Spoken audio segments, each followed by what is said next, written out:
Hi అండి, welcome to miss అమ్మ world. ఈరోజు ఒక మంచి రెసిపీతో మీ ముందుకు వచ్చేసాను. ఇప్పుడు మీరు చూస్తున్నది ఆలు పాలకూర కాంబినేషన్తో కర్రీ అండి. రైస్ ఇంకా నాన్లో కూడా చాలా బాగుంటుంది. అది చపాతీలో కాంబినేషన్ అయితే. సో 5 బంగాళదుంపలు తీసుకున్నాను, అలానే 2 కట్టల పాలకూర తీసుకున్నాను. కడిగి శుభ్రం చేసుకొని ఆలుగడ్డలేమో చెక్కు తీసి పక్కన పెట్టుకున్నాను. 5 ఉల్లిపాయలు చిన్న చిన్న ముక్కలుగా కట్ చేశాను అనమాట. పొయ్యి మీద కడాయి పెట్టి నూనె వేసుకుని కొంచెం పోపు సామాన్లు జీలకర్ర ఇంకా ఆవాలు వేసేసాను. తర్వాత ఉల్లిపాయ ముక్కలు, పచ్చిమిరపకాయ ముక్కలు ఈ మూకిడ్లోకి వేసేసి ఒకసారి బాగా కలుపుకోవాలి. అండ్ ఈ వేగేటప్పుడే కొద్దిగా పసుపు అండ్ తొందరగా వేగడానికి కొంచెం ఉప్పు వేసాను. వీడియోలో చూపిస్తున్న విధంగా ఉల్లిపాయలు ఒక 50% వేగిపోయిన తర్వాత బంగాళదుంప ముక్కలు కూడా ఇందులోకి వేసేసేయండి. బంగాళదుంపల్ని ఆలూని ఇక్కడ నేను ఉడకబెట్టలేదు కాబట్టి పచ్చివి వేసుకోవటం వల్ల వేగడానికి కొంచెం టైం పడుతుందని చెప్పి సగం ఉల్లిపాయలు వేగిన తర్వాతే నేను ఆ బంగాళదుంప ముక్కలు కూడా ఇందులోకి వేసేసి చక్కగా కలిపేసానండి కర్రీని.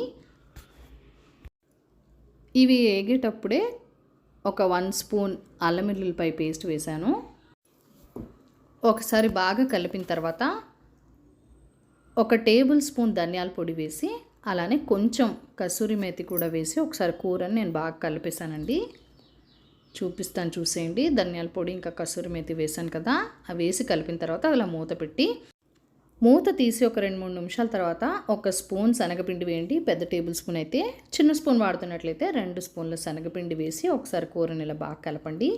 కలిపిన తర్వాత కడిగి శుభ్రం చేసి కట్ చేసి పెట్టుకున్న పాలకూరని ఇందులోకి వేసేసి ఒకసారి కూరని బాగా కలుపుకోవాలి. పాలకూర కూడా మంచిగా వేగిపోవాలండి. ఆలు ముక్కలు ఇప్పుడు కొంచెం ఉడికిపోయాయి కదా, అలానే పాలకూర కూడా బాగా ఫ్రై అవ్వాలి. టేస్ట్కి తగ్గట్టు సాల్ట్, రుచికి సరిపడా కారం వేసుకొని ఒకసారి కూరను బాగా కలుపుకోవాలండి. బంగాళదుంప ముక్కలు పాలకూర బాగా వేగడానికి ఒకసారి మూత పెట్టేసి ఒక 5 నిమిషాలు అయిన తర్వాత తీసి ఒకసారి మంచిగా మిక్స్ చేసి కొద్దిగా వాటర్ వేసుకోండి. అంటే ఒక గ్లాస్ వాటర్ వేసాను ఒక పెద్ద గ్లాస్తో. ఆ వాటర్ దగ్గర వరకు అయ్యే వరకు కూరను ఉంచేసి పొయ్యి మీద లాస్ట్లో కొత్తిమీర చల్లుకొని దింపేయండి. ఎంతో రుచిగా ఉండే బంగాళదుంప పాలకూర రెసిపీ రెడీ అయిపోయింది. ఇలాంటి మరిన్ని వీడియోస్ కోసం మన ఛానల్ని ఫస్ట్ టైం చూస్తున్నట్లయితే కనుక లైక్ చేయండి, షేర్ చేయండి, సబ్స్క్రైబ్ చేసుకొని ప్లీజ్ మీ సపోర్ట్ ఇవ్వండి.